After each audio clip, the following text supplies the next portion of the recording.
We come now to verse 53 of the 6th chapter of the Gospel of John. Jesus has asserted to these who have participated in his feeding of the 5,000 the previous day that they must eat his flesh, and that by so doing they will gain life eternal. And that puts them into a bit of a quandary, and they wind up arguing among themselves as to what exactly Jesus could mean by that. On the face of it, of course, it sounds like some kind of cannibalism, which would be abhorrent to the Jewish sensibilities. Jesus doesn't help much as he presses the point even further in verse 53.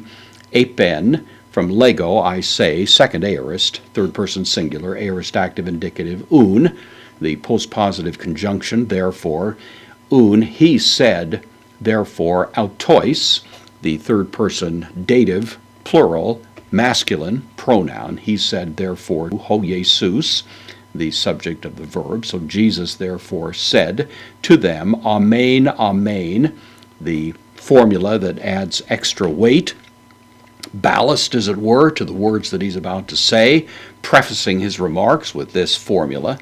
Amen, Amen, lego, first person singular, present active indicative of lego, I say humen, second person plural dative pronoun, I say to you, ean may, literally if not. The may provides, or actually the ean and may both lead to the use of the subjunctive here.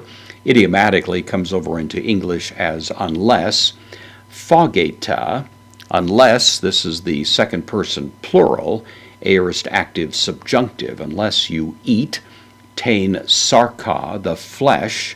Tain is the accusative, feminine, singular article, unless you eat the flesh, sarx, the flesh, to huiu, of the son, to anthropou, of the man, idiomatically rendered as the son of man, unless you eat the flesh of the son of man, kai pieta, from pino, I drink. This is second person plural, aorist active subjunctive, so both phageta and pieta are the subjunctive, which go back to ean me. So unless you eat the flesh and drink the blood, autu, of him, tohaima, the blood. So unless you eat and drink of him the blood, and the autu coming in advance of tohaima, of course, adds a little bit of additional ballast weight to the term haima. Unless you eat and drink of his blood, uk eketa, second person plural, present active indicative of echo, I have, you have, only here it's negated, you do not have, zoane, life, this is the accusative, direct object of having, you do not have life in heotois, the reflexive pronoun, dative, plural, masculine, so you do not have life in yourself. So Jesus just kind of ramps up the pressure here.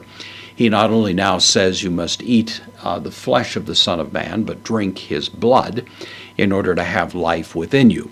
It's been, as you can probably guess, a bit of a controversy in the history of the church in commenting on this verse as to whether Jesus is making specific reference to the Eucharist, which of course is a time when we famously as Christians celebrate eating the flesh and drinking the blood of Christ. Is he simply speaking of the intimacy that is the result of coming to Christ in faith? I rather think it's got to be a little of both. The language here is so graphic that it's hard to resist the inference that there is some allusion to the Eucharist, even though certainly at this juncture the terms of the Eucharistic celebration have not yet been explained or delineated, and those who were hearing this for the first time would be understandably mystified by why Jesus would be saying such a thing. At the same time, they had some understanding of the sacrifice of the Paschal lamb.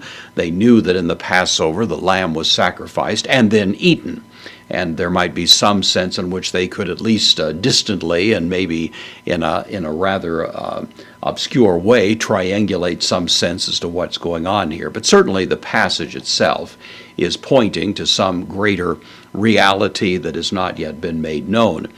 The fact that faith must be part of it has already been made clear. Jesus has said earlier, the work of God is that you believe on the one whom he has sent, and in some ways you might say, as Jesus gives this bread of life discourse and talks about eating his flesh and drinking his blood, he is rounding out the way in which faith is going to express itself. Faith is at the root of the matter, and yet the life of faith will certainly incorporate participation in the Eucharistic celebration, and it's probably a little bit of both that are being brought to our attention by the language that Jesus uses here.